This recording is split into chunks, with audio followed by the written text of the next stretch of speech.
Bem-vindo à Sala Pastoral. Eu sou o pastor Alejandro Ninauaman e este é o nosso podcast. Gostaria de agradecer por se juntar a nós hoje.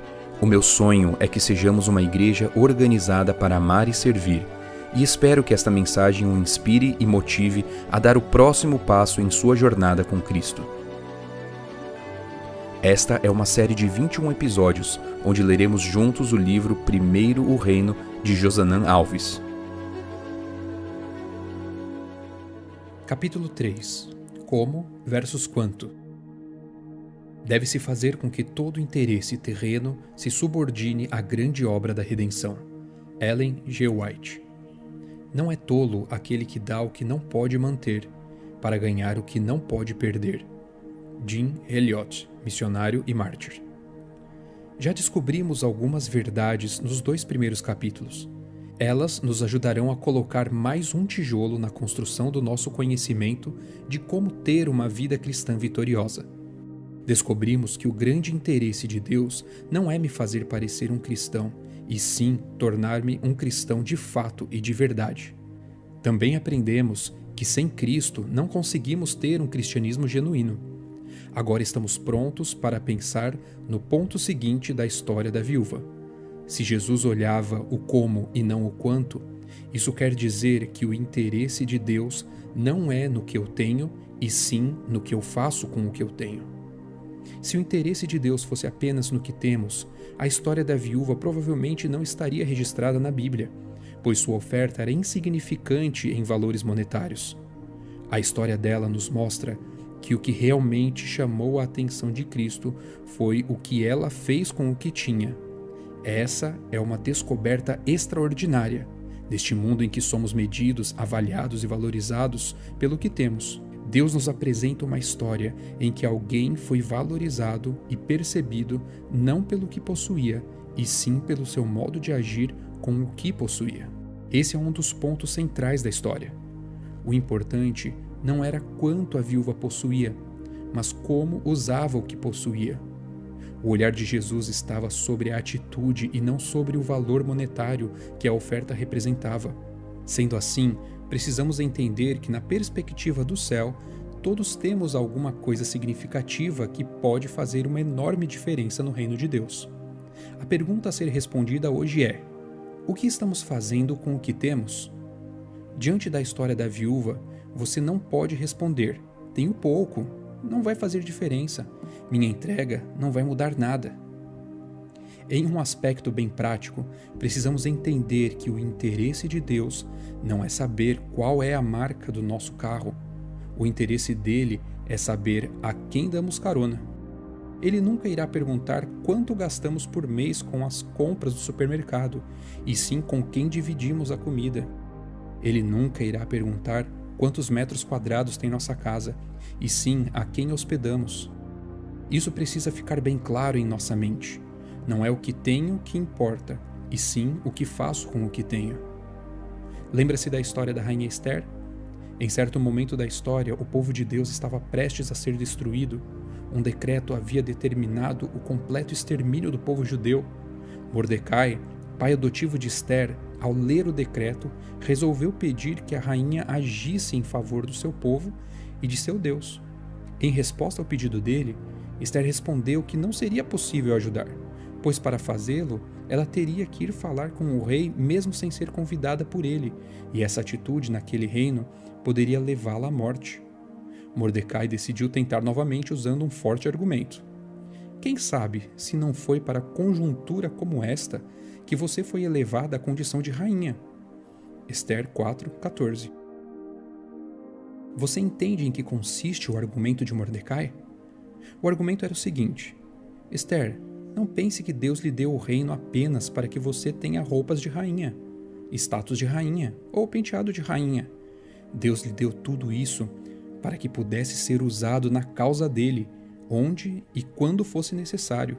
E esse é o momento que Deus e seu povo esperam que você use o que tem para uma causa nobre. Esse é o momento, amigos. Momento de percebermos o propósito para o qual Deus nos deu o que temos. A história de Esther pode ser considerada uma miniatura do encerramento do grande conflito que nos aguarda.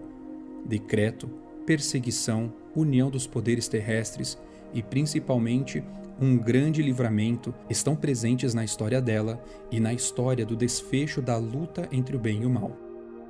Precisamos entender o que Esther e Mordecai entenderam. Quanto mais decisivo e profético for o momento, mais precisamos servir a causa de Deus com altruísmo e fidelidade. Observe a seguinte citação do livro Conselhos sobre Mordomia. Se apenas reconhecessem quão perto está o fim de todo o trabalho em prol da salvação de pessoas, sacrificariam suas posses com a mesma prontidão com que o fizeram os membros da Igreja Apostólica. Trabalhariam para o avanço da causa de Deus com a mesma empolgação com que os mundanos trabalham para adquirir riquezas. Precisamos compreender o tempo profético em que estamos vivendo. Isso será determinante para o tipo de entrega que faremos à causa de Deus. Imagino que Deus já impressionou você em algum momento a se envolver mais com a causa da cruz e a se doar mais por ela. Hoje, por meio da leitura desse capítulo, Ele está nos enviando mais um lembrete. Certo dia, um homem chamado William Carey começou a sentir um forte desejo de servir como missionário em terras estrangeiras. No entanto, ele era um simples sapateiro. Seu desejo era tão intenso que ele resolveu pendurar em sua sapataria um mapa mundi e marcou o lugar em que ele desejava servir a causa de Deus. Ele era movido por um desejo tão intenso de servir a causa que isso se tornou o principal tema de suas conversas, para incômodo de algumas pessoas mais próximas. Até que um dia, um de seus amigos, já sem aguentar toda aquela conversa de missionário, disse: "Carey, deixe toda essa conversa de ser missionário. Você é apenas um sapateiro e esse é o seu trabalho." Carey respondeu: "Eu sou sapateiro apenas para pagar as despesas, mas meu trabalho de verdade é servir a causa de Deus." Imagine se hoje tivéssemos na igreja mais professores, pedreiros, psicólogos, empresários, autônomos, agricultores, etc., que dissessem: "Eu sou professor, pedreiro, psicólogo, empresário, autônomo, agricultor, apenas para pagar as despesas, mas meu trabalho de verdade é servir a causa de Deus." Precisamos reconhecer que nosso envolvimento na causa de Deus revela se realmente nos interessamos por ela. Precisamos agir e não apenas defender pontos de vista sobre a verdadeira entrega e fidelidade a Deus. Certo dia, Jesus contou uma parábola que aborda esse tema. Essa história está registrada em Mateus 25.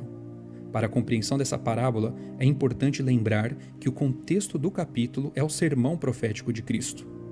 Ele estava ensinando sobre que tipo de atitude devemos ter diante do tempo do fim. Falou de um homem que deu uma soma de recursos a 3 de seus servos. Um recebeu 5 talentos, outro recebeu 2 talentos e outro recebeu 1 talento. Mateus 25, 14 e 15. Depois de um tempo, esse senhor retornou e pediu contas a cada um deles do que haviam feito com o que tinham recebido. O primeiro servo e o segundo foram capazes de dobrar o que haviam recebido, e diante dessa atitude ouviram o Senhor dizer: "Muito bem, servo bom e fiel. Você foi fiel no pouco, sobre o muito colocarei. Venha participar da alegria do seu Senhor." Mateus 25, 21. O servo que havia recebido 1 talento foi devolver o talento recebido e ouviu a seguinte repreensão: "Servo mau e preguiçoso." Mateus 25, 24. Por que esse servo foi repreendido? Ele não roubou o que recebeu? Ele não estragou o que recebeu?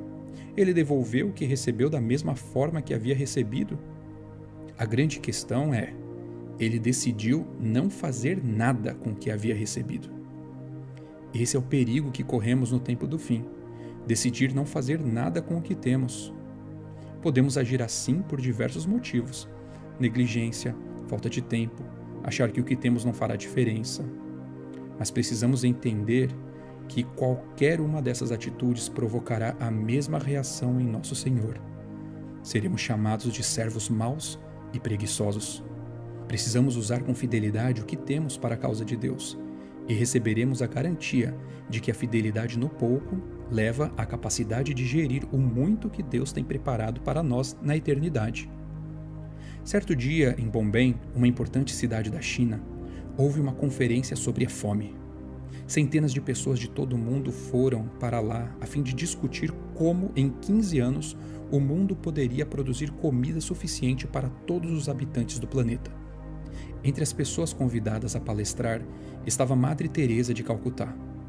Ao chegar no lugar das reuniões, ela encontrou na porta do evento um homem que estava morrendo de fome. Imediatamente ela o levou para sua casa e cuidou dele até o último dia de vida. Em sua palestra naquele dia, ela disse: "Vocês estavam a 2 passos de um homem que estava morrendo de fome e discutem como em 15 anos acabar com a fome? Eu nunca penso que sou responsável por grandes multidões. Preocupo-me com cada pessoa. Não posso amar de fato, senão uma pessoa por vez. Somente uma. Vocês podem começar assim. Eu comecei assim, recolhendo uma pessoa que estava morrendo na rua. Talvez se não tivesse recolhido aquela única pessoa, não teria nunca recolhido outras 42.000. Basta começar uma. Que tal começarmos? Uma atitude de entrega e fidelidade gera mais atitudes de entrega e fidelidade, pois fidelidade gera fidelidade. E essa atitude nos traz a capacidade de receber mais e mais aqui e na vida eterna. O princípio é o seguinte: se não sou capaz de honrar a Deus com o uso sábio de um tempo limitado de 24 horas que Ele me oferece a cada dia, como poderei cuidar da eternidade que me aguarda? Se não sou capaz de ser fiel a Deus com recursos financeiros limitados que tenho aqui, como serei capaz de honrá-lo em uma cidade em que as ruas serão de ouro e as paredes de pedras preciosas? Por isso ele afirma que minha maneira de usar o pouco aqui me prepara para usar o muito que terei à disposição no céu. Hoje, nossa ação será listar 3 pontos de nossa vida que precisamos dedicar à causa de Deus. Seja um dom que não está sendo usado, um recurso que deve ser devolvido ao Senhor, uma atitude de perdão que Deus tem convidado você a exercer, eu não sei, mas se você orar nesse momento, Deus irá ajudá-lo a perceber o que você precisa entregar. Este capítulo teve a narração de Alejandro Ninauaman.